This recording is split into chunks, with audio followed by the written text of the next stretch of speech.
They put a man alone in a room for 30 days. No phone, no windows, no human contact. By day 12, he started talking to the walls. By day 20, he couldn't remember his own mother's face.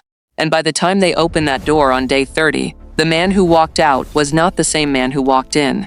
The scientists called it psychological deterioration. But what they were really watching was something far older, far darker, the slow erasure of a human being. We tell ourselves we are individuals. We celebrate being alone. We build walls around our time, our space, our feelings. We call it independence. We call it self-care. We call it strength. But somewhere buried in the architecture of our brain, there is a quiet alarm that begins to ring the moment the last human voice disappears, and most of us never hear it until it is too late.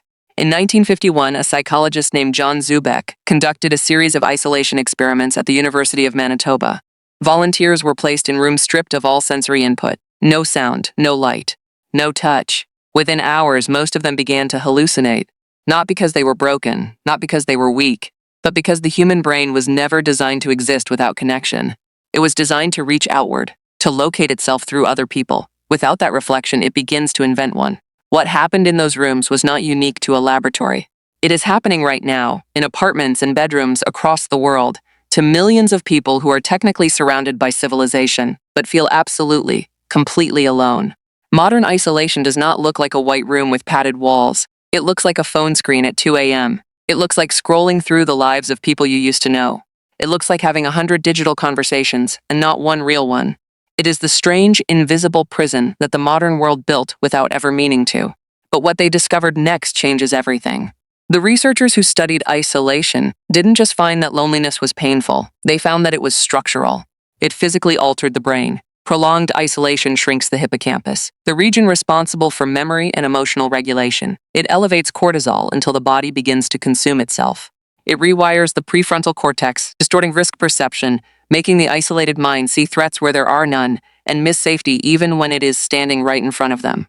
This is the part no one talks about. We treat loneliness like an emotion, like something you feel and then move past. But chronic isolation is not an emotion. It is a condition.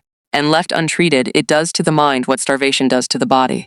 There is a study from the 1940s. A researcher named René Spitz observed orphaned infants in an institution. They were fed. They were warm. They had every physical need met. But they were rarely held, rarely spoken to. And within months, they began to deteriorate. Some stopped growing. Some stopped responding entirely.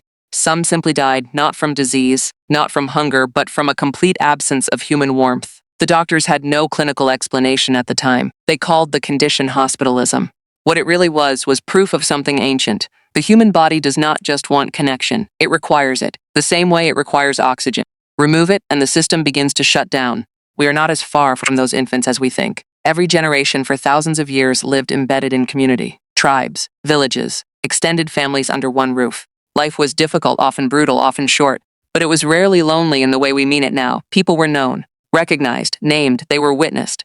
And that act of being witnessed by others, of being seen, may be one of the deepest psychological needs a human being possesses. Not admired, not praised, simply seen. Something strange happened in the last century. As cities grew and technology advanced, physical proximity increased while psychological closeness collapsed. You can stand in a crowd of 10,000 people and feel nothing. You can speak to someone every day for years and never truly reach them. We filled the world with noise, but the frequency that human beings actually need, the one that says, I know you, I see you, you matter, got quieter and quieter until many people stopped hearing it altogether. And here is where the isolation effect becomes most dangerous. The mind, when left without genuine connection, does not simply go quiet. It turns inward. And what it finds there, without the softening influence of other people, without the grounding force of being truly known, is often a very distorted version of reality. Insecurities amplify. Fears calcify. The internal narrative loops without interruption, growing darker, more absolute with every cycle. The isolated mind begins to believe the stories it tells itself, because there is no one present to gently challenge them. This is how people disappear slowly, not all at once, but piece by piece. Their world contracts. Their expectations shrink. Their willingness to reach out fades, replaced by a kind of exhausted certainty that no one would understand anyway. And the cruel irony of isolation is that the longer it lasts, the more it justifies itself. The wound tells you it cannot be healed. You believe it because you are alone. But there is something else, something that the science keeps returning to, quietly, persistently. Connection does not have to be constant to be sustaining. Researchers studying resilience in isolated environments, war zones, polar stations, long-term prisons, found that even the memory of genuine connection provided structural support to the human psyche. A single relationship of real depth, a single conversation in which someone truly felt understood. These experiences did not just comfort people. They functioned almost like anchors, holding the self in place when everything else became turbulent. What this tells us is not that we need to be surrounded. It tells us we need to be real. One real conversation is worth 1,000 hollow ones. One person who actually sees you is worth 10,000 followers who only see your surface.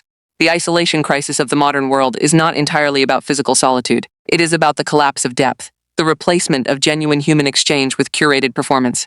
The slow disappearance of the conversations where something true is actually said. The man who walked out of that room on day 30, when the scientist interviewed him later, they asked what he missed most. He did not say sunlight. He did not say food. He said he missed the sound of someone else breathing in the same space.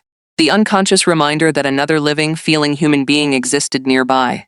We are creatures built for that proximity. Built for the unremarkable, unrecorded, completely ordinary experience of simply being near one another. And in the quietest, most honest part of yourself, you already know this. You have always known it. The question is not whether connection matters. The question is why we keep building lives that make it harder to find.